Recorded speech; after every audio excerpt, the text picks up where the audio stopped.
Eu não posso pedir perdão por um pecado que meus filhos cometeram. Eu posso interceder pelos meus filhos para que eles reconheçam o pecado e se entreguem para Deus. E isso sim. Está vendo que é diferente? Ali um pai podia sacrificar, um sacerdote sacrificava para o perdão dos pecados de uma nação. Hoje a gente não existe isso mais. É cada um por si. Agora o sacrifício que Deus quer da gente é um sacrifício agradável. Está lá em Filipenses 4:18. Pode anotar aí. Deus quer um sacrifício de louvor. Hebreus 3:13-15. Sacrifícios espirituais. 1 Pedro 2:5. O que vale no Novo Testamento é a intenção do nosso coração. É um sacrifício espiritual. Deus não quer que a gente leve mais nada físico como sacrifício pelo meu pecado. Deus não quer que eu entregue um dinheiro no altar do Senhor para um perdão do meu pecado. Isso não vai acontecer. Se eu levar lá R$1 milhão e entregar no altar de Deus, falar, Deus, isso aqui é para o Senhor me perdoar pelos meus pecados. Não vai acontecer. E antes de Jesus morrer, acontecia. Hoje não.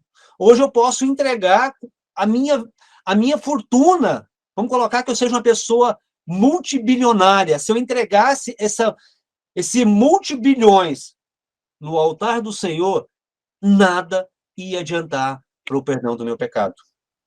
Deus quer que você entregue para o perdão do teu pecado o teu reconhecimento, o teu arrependimento e a tua renúncia do pecado. Você tem que ser o seu sacrifício pelo teu pecado. Paulo escreve ali que nós temos que entregar a Deus o nosso corpo como sacrifício santo e agradável. Está lá em Romanos 12.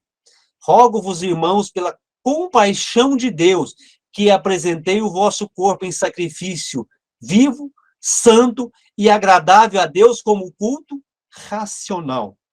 O que é um culto racional? É um culto de razão. É um culto que você está entregando para Deus consciente. Você tem que ter consciência daquilo que você está fazendo para Deus. Então, o culto racional é esse. Eu reconheço, eu tenho consciência que eu pequei, eu tenho consciência que eu sou digno de receber o perdão de Deus, mas eu tenho que reconhecer, eu tenho que pedir perdão e eu tenho que me afastar desse pecado. Mas, pastor, se eu pedir perdão, eu vou ser perdoado? Vai. Mas se você estiver lutando contra aquele pecado. Vamos dar um exemplo aqui. Vamos colocar que eu seja uma pessoa mentirosa. Eu menti. Aí eu falo, Deus, me perdoe pelo meu pecado da mentira. Mas eu não senti aquele arrependimento no meu coração e aquela mentira faz parte do meu cotidiano. Eu não me importo se eu estou mentindo ou não. Eu posso pedir 1 milhão de perdão que eu não serei perdoado, mesmo eu pedindo. Mesmo eu pedindo perdão para Deus, eu não vou ser perdoado. Porque não é algo que está me incomodando. Porque para você ser perdoado de um pecado, aquele pecado tem que, como diz, tem que te queimar. Ele tem que, como diz, remoer nas suas entranhas que você errou. Aquele pecado tem que mexer no seu racional.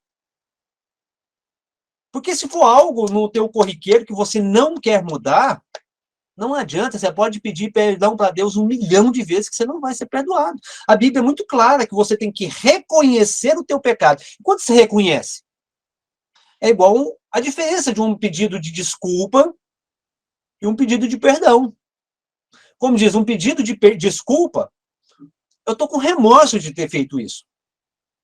O que é remorso? Eu não devia ter feito. Agora, um pedido de perdão é aquele negócio que te corrói. É aquele negócio assim, ó, te dói por dentro por que você cometeu aquele pecado. Então, analisa. Nós temos que analisar hoje os nossos pecados do nosso dia a dia, porque todo mundo sabe o pecado que comete, todo mundo que está aqui sabe o pecado que está cometendo. Se aquele pecado, quando você comete, como diz, a tua mente não te condena, o teu coração, a tua razão não te condena, não adianta você pedir perdão. Ah, pastor, que show, Lucas. Então, quando você estiver ali se entregando para Deus e você não está, Deus, eu estou cometendo um pecado, mas aquele pecado não te fere, não te condena, não peça perdão para Deus. Coloca o teu joelho no chão e fala, Deus, me ajuda a mudar, me ajuda a vencer esse pecado. Esse pecado está me dominando. Então, primeiro você tem que entregar esse pecado nas mãos de Deus, falar, Deus, eu não dou conta. Esse pecado está me condenando, mas eu não estou condenando mais o pecado. Entendeu a diferença do pecado me condenar e de eu condenar o pecado? Se eu não estiver condenando aquele pecado, não adianta eu pedir perdão, que esse perdão não vem. Nós temos que ter consciência, nós temos que saber do nosso pecado. Jesus morreu consciente por nós. E o nosso sacrifício para Deus também tem que ser consciente. Ele quer que a gente nos doe por inteiro, nos entregue por inteiro.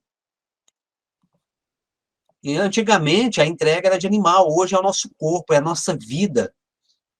Vamos colocar um exemplo aqui, quando Davi pecou contra Deus, Davi mandou os generais dele fazer todo o censo da nação. Pai, conta a todo mundo que eu quero saber quantos homens de guerra eu tenho. Então, ali ele levantou um pecado em cima da nação. E quando aquele pecado veio, quando aquela condenação do pecado veio, Davi viu um anjo do Senhor lá na eira. O que é eira? Uma grande faixa de terra de Araúna, um personagem que relata na Bíblia, a única vez que relata, ele era um jebuseu, filho de Jebus. E o profeta falou, vai lá e faz um sacrifício para Deus ali, para que o teu pecado seja perdoado. E que esse pecado saia da nação de Israel. Então, Davi chegou até Araúna e falou, eu vim aqui para sacrificar a Deus. E Araúna falou o seguinte, Senhor, toma tudo, aqui é teu. Toma a terra, toma os bois, toma os trilhos que os bois puxam, como lenha, como madeira, para queimar no sacrifício. Então, quer dizer, Araúna entregou na mão de Deus, de Davi, perdão, Araúna entregou na mão de Davi toda a oferta. Davi falou, eu não vou entregar oferta e holocausto para Deus que não me custe nada. Se eu entregar isso para Deus, vindo da tua mão, o que isso me custou? Nada. Então está aqui o preço, eu estou te comprando essas terras, estou te comprando os bois, estou te comprando os trilhos que está puxando o boi para a lenha. Esse sacrifício tem que sair do meu bolso, não do seu. Foi essas palavras que Davi disse para Araúna. E a Bíblia fala que quando Davi sacrificou aqueles bois, o anjo embanhou a sua espada e saiu daquela região. Então não adianta, vamos colocar eu como pastor de uma igreja, um líder de família, como um líder da minha família, não adianta eu sacrificar pelos pecados da igreja, porque a igreja não será perdoado. Não adianta eu sacrificar a minha vida pelo pecado da minha família. A minha família não será perdoada.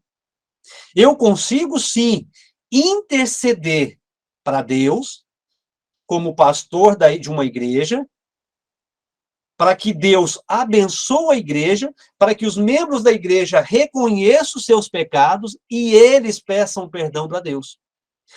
E da mesma forma na minha família. Eu posso interceder para Deus, para que Deus mova o coração da minha família, dos meus filhos, para que eles reconheçam o poder de Deus, para que eles reconheçam a necessidade que nós temos de servi-lo e nos entreguemos de coração para Deus. Isso eu tenho autoridade. Agora, de pedir perdão pelos pecados dele, isso não existe, não tem como mais. Lá atrás, sim. O povo de Israel, no Velho Testamento, se a gente for olhar lá em Ageu, em Malaquias, mais em Ageu, quando o povo trazia sacrifícios até Deus, trazia pão imundo até o altar, trazia animal coxo, animal doente, animal cego, para ser sacrificado, e era sacrificado. O sacerdote pegava aquele animal, porque Deus, uma lei que Deus deu de sacrifício é o seguinte: um animal que fosse sacrificado, ele não poderia ter um defeito.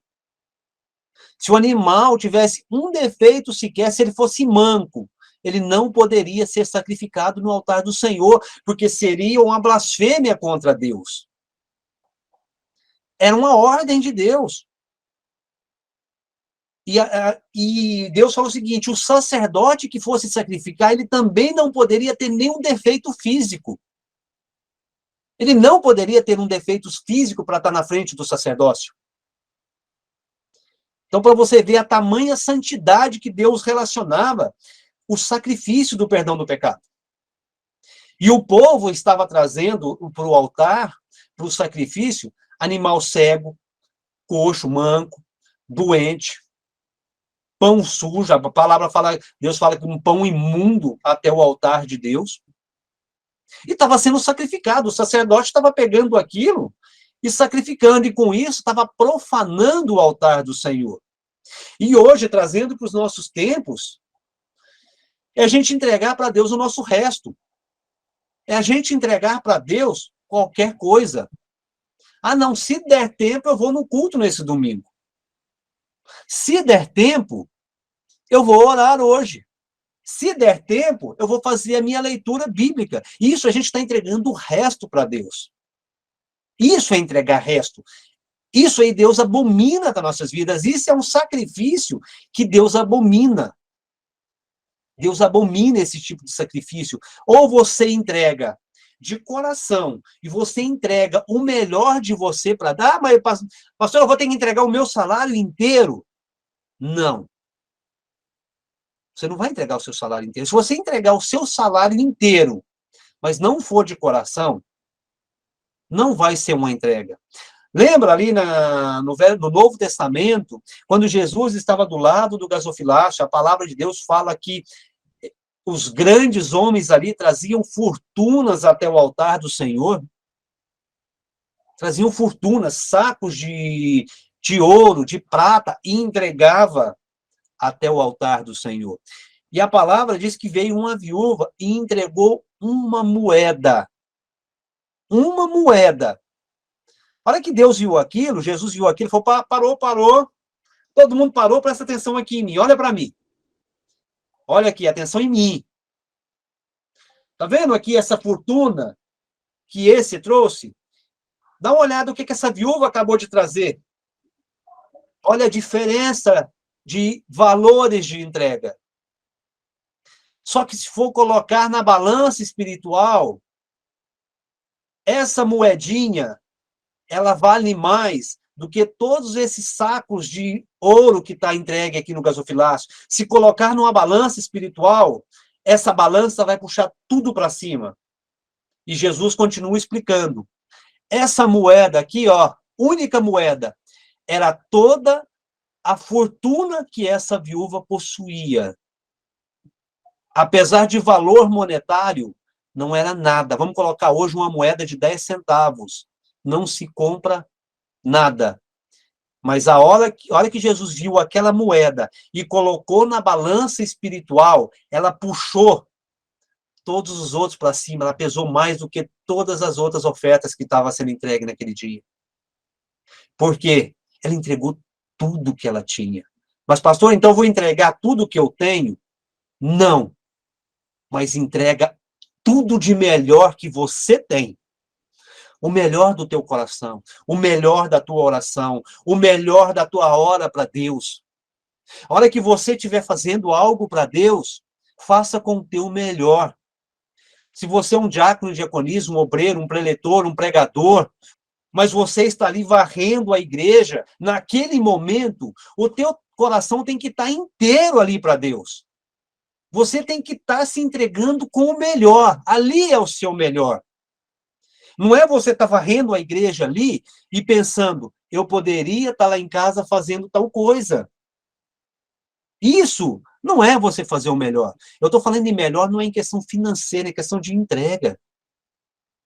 É você, quando está ali recepcionando os irmãos na entrada da igreja, é você estar fazendo ali com prazer, com amor, com dedicação, com um sorriso no rosto. Eu estou fazendo o meu melhor para Deus. O que a Bíblia fala? Maldito é aquele que faz a obra de Deus relaxadamente. Ou você não faz de jeito nenhum, ou faz de coração. Ah, mas pastor, mas eu estou fazendo a obra de Deus. Mas como que você está fazendo a obra de Deus? Como que é? É relaxado? Se for relaxado, nem faça. Porque é preferível você nem fazer do que você fazer com relaxo. É preferível você não levar a tua oferta no gasofilácio da igreja do que você levar uma oferta com pesar no coração. É preferível você nem ir no culto do que você ir no culto de qualquer jeito. Então, esses são tipos de sacrifícios que Deus abomina. Deus não tem prazer no meu sacrifício por sacrificar. Então, aqui as pessoas levavam até o altar do Senhor ovelhas, bois, carneiros, bodes, dinheiro. Mas estava levando de qualquer forma, de qualquer jeito, ele levava o pior que eles tinham. Hoje, o nosso pior, às vezes a gente está dentro de uma igreja e estamos entregando o pior. Eu, como pastor, subo em cima do altar, mas eu não me preparei para subir em cima do altar. Eu não orei para subir em cima do altar. Eu não dediquei tempo para preparar a palavra. Eu estou indo ali por uma obrigação, porque o pastor presidente falou, Wagner, hoje que você vai pregar. O pastor presidente falou, é você que vai pregar hoje. Eu falo, então deixa eu ir, né? Fazer o quê? Gente, eu estou entregando o meu pior. Então nós temos que entregar o nosso melhor para Deus. Está lá em Jeremias, maldito é aquele que faz a obra de Deus relaxadamente. Quando a gente for fazer algo para Deus, vamos fazer com amor, com carinho, com dedicação. Porque Jesus morreu por amor de nós. A sua morte foi por meio do amor que ele tem por nós. Ele morreu para nos alcançar. Não foi um amor por obrigação. Deus não morreu por nós por obrigação. Ele morreu por nós porque ele queria, ele quer nos ter com ele. Então ele morreu por nós por amor, não por obrigação. E por que a gente faz as coisas por Deus? Por obrigação e não por amor. E o Evangelho fala que Deus entregou o seu corpo por nós. Ele entregou o seu melhor, ele entregou a sua vida na terra aqui por nós. E nós temos que entregar para Deus. O que Jesus disse lá? Eli, Eli, lama sabachthani. Deus estava morrendo ali. O que ele falou? Deus meu, por que me abandonastes? Quem lembra disso? Mateus, está lá em Mateus 27, 46 e Marcos 15, 34. Por que Jesus falou que Deus abandonou ele naquele momento? Quem consegue me dar um parecer aí? Vamos lá. Abre o microfone, não precisa abrir a câmera, não. Vamos ver o que você acha que Deus... O que Jesus falou isso? Por que Jesus falou isso? O que a Bíblia fala que aconteceu com os nossos pecados quando Jesus foi pregado na cruz? A Bíblia fala que todo o pecado da humanidade foi colocado sobre Jesus. Foi tanto pecado, tanta podridão, que o Pai não conseguiu olhar para Jesus. Foi o único momento que Jesus, como diz assim, reclamou com o Pai. Lá no Getsemane, falou, Senhor, se for possível, passa de mim esse cálice. Então, naquele momento, olha que o nosso pecado caiu sobre Jesus, ali Jesus, o Pai, como diz, se afastou um pouco. E naquele momento, Jesus sentiu o peso do nosso pecado. Naquele momento, Jesus sentiu o peso do nosso pecado. Ele falou, Pai, Por quê? Porque o nosso pecado foi colocado sobre ele. Naquele momento, o pecado da humanidade estava sobre Jesus. Naquele momento, Jesus sentiu a verdadeira dor. Naquele momento, foi a parte que Jesus mais sofreu. Olha que ele não sentiu a presença do Pai ao lado dele. Ele falou, Pai, por que o Senhor me abandonou? Naquele momento. Então, nesse momento que o Pai abandonou, ele estava pagando todo o nosso pecado. Ele estava perdoando todos os nossos pecados. Então, nós fomos comprados com um preço muito alto. Jesus pagou um preço muito alto por nós, para a gente fazer a obra dele de qualquer jeito. Jesus pagou um preço muito alto para a gente nos entregar de qualquer jeito. Jesus pagou um preço altíssimo para a gente estar fazendo sacrifícios vãos, para a gente estar fazendo sacrifícios sem sentido, sem razão, sem valor, para a gente estar entregando o nosso pior para Deus. Então, essa é algumas das comparações de sacrifício, Velho Testamento e Novo Testamento. Esses são alguns pontos. Existem vários. A gente pode levantar um outro tipo de estudo sobre tipos de oferta, tipos de sacrifício, passar passo a passo o que significa cada oferta, cada sacrifício, como era feito, para que era feito, qual era o intuito daquela oferta, qual era o intuito daquele sacrifício. Mas isso é motivo para uma outra aula,